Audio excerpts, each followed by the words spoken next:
আসসালামু আলাইকুম ওয়া রাহমাতুল্লাহ। সুপ্রিয় ইসলামের আলোর দর্শক মণ্ডলী, আশা করি মহান আল্লাহ রব্বুল আলামিনের অশেষ রহমতে আপনারা সবাই ভালো আছেন।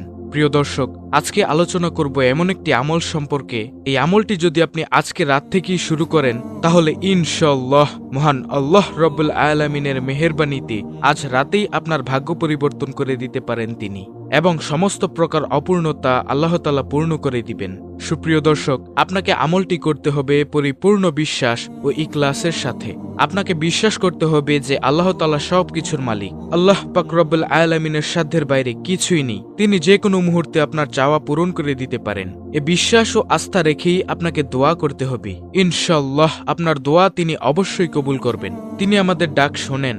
আমরা সব সময় অনেকেই বলে থাকি যে আমার দোয়া কবুল হচ্ছে না, ও বিভিন্ন আমল করি কিন্তু দোয়া কবুল হচ্ছে না। এর উত্তর হলো আপনার দোয়া ও আমলের মধ্যে কোথাও ভুল বা ত্রুটি হচ্ছে, যার কারণে আপনার দোয়া কবুল হচ্ছে না। অথবা ব্যক্তিগত জীবনে আপনি এমন অনেক কবিরা গুনার সাথে জড়িত আছেন যে গুনার কারণে কোনো দোয়াই আল্লাহ রব্বুল আলামিনের দরবার পর্যন্ত পৌঁছচ্ছে না। আপনার সঙ্গে আরেকজন আমল করছে, তার দোয়া সঙ্গে সঙ্গে কবুল হয়ে যাচ্ছে। আল্লাহু আকবার। তার প্রত্যেকটা চাওয়া পাওয়া আল্লাহ কবুল করছেন, কিন্তু আপনার দোয়া কবুল হচ্ছে না। তাহলে নিশ্চয়ই আপনার কোথাও ঘাটতি আছে, তাই আপনার দোয়া কবুল হচ্ছে না।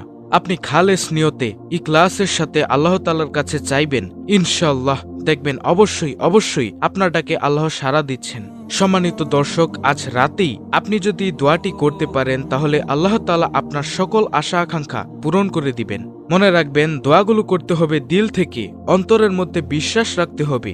আপনার কাছে যদি হাস্যকর মনে হয়, আপনার কাছে যদি দোয়া করার সময় অবিশ্বাস ও বিশ্বাসের মধ্যে আপনার অন্তর দুদণ্ডমান থাকে, তাহলে কিভাবে আপনি আশা করতে পারেন যে আল্লাহ আপনার দোয়া কবুল করবেন?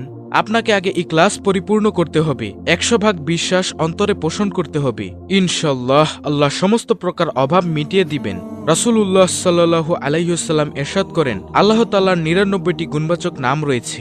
যে ব্যক্তি আল্লাহ তাআলার এই গুণবাচক নামের জিকির করবে, সে জান্নাতে যাবে। তাছাড়াও এই গুণবাচক নামগুলোর আলাদা আলাদা অনেক আমল ও ফজিলত রয়েছে। আল্লাহর একটি গুণবাচক নাম হলো ইয়া আল শাকুরু, আমরা ডাকবো ইয়া শাকুরু বলে। সুপ্রিয় দর্শক, এর অর্থ হলো কৃতজ্ঞতা প্রকাশকারী, অল্প আমলে অধিক প্রতিদান দানকারী, যিনি নেক আমল বর্ধিত করে দেন এবং পাপকে মিটিয়ে দেন। সুবহানাল্লাহ।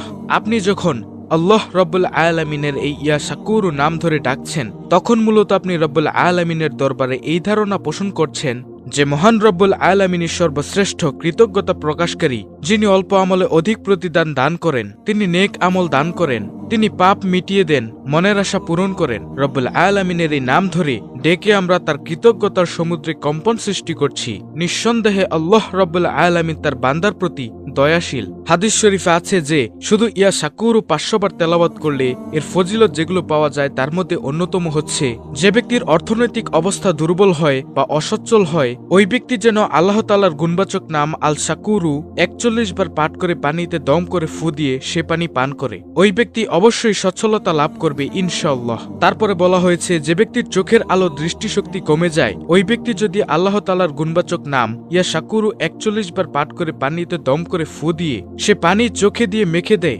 অথবা চোখে ঝাপটি মেরে চোখ ধুয়ে দেয়, তবে অবশ্যই সে চোখের রোগ থেকে মুক্তি পাবে। সুবহানাল্লাহ। তাছাড়াও যে ব্যক্তির অন্তরে আলো কমে যায়, যে ব্যক্তির দিলের মধ্যে অন্ধকার ছেয়ে যায়, গুনাহের কারণে কলবে দাগ পড়ে যায়, ওই ব্যক্তি যদি আল্লাহ তাআলার গুণবাচক নাম ইয়া শাকুরু 41 বার পাঠ করে পানিতে দম করে ফু দিয়ে সে পানি পান করে, তবে অবশ্যই সে ব্যক্তি গুমরাহি থেকে মুক্তি লাভ করবে, সরল সঠিক পথ ফিরে পাবে। আল্লাহু আকবার। আল্লাহ তাআলা মুসলিম উম্মাহকে এই ছোট্ট আমলটির মাধ্যমে তাদের শারীরিক ও বিভিন্ন রোগব্যাধি থেকে মুক্ত থাকার তৌফিক দান করুন।